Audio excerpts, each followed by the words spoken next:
In my 2 decades of service in law enforcement, I've witnessed a lot of tragic events. But what occurred in our community on August the 10th was one of the most egregious acts of violence that I've ever encountered. The senseless killing of an 80-year-old man and a 3-year-old little girl sleeping in the top bunk of her bunk bed is a crime that shocks the conscience of our department,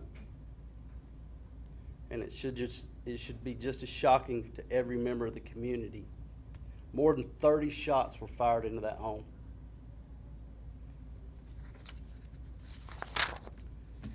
We're grieving alongside the family that have lost their loved ones, and we are resolute in our commitment to bring justice to those responsible.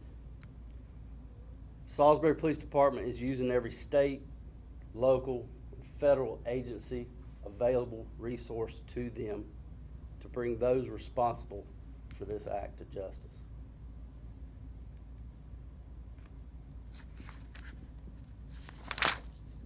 Our officers are working around the clock on rotations, combing through every piece of evidence, conducting interviews, follow-up leads, and collaborating with other law enforcement agencies to ensure justice is served. Last Thursday, detectives arrested Kevin Antonio Smith Jr. following a multi-county vehicle pursuit. He had a multitude of outstanding felony warrants, and information gathered indicates that he was one of the intended targets at Rowan Mill Road. And that's the place of the double homicide.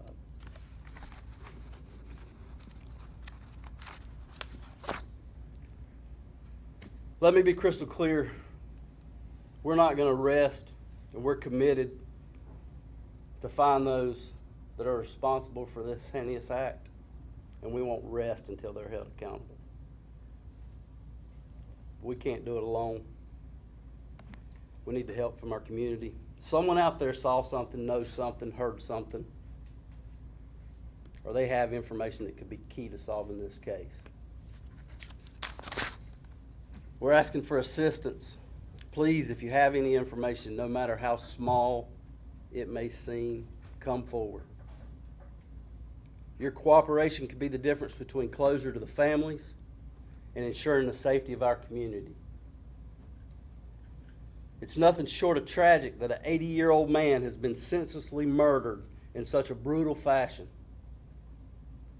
This man should have been able to live out the remaining years of his life in peace, surrounded by family and friends, not struck down by this despicable act of violence. Even more heartbreaking is the loss of a 3-year-old Myisha Angel, an innocent little girl whose life had just begun. This child never got to experience the joys and milestones that we often take for granted. Her first day of school, making friends, and growing up surrounded by love and opportunity. Her future was stolen.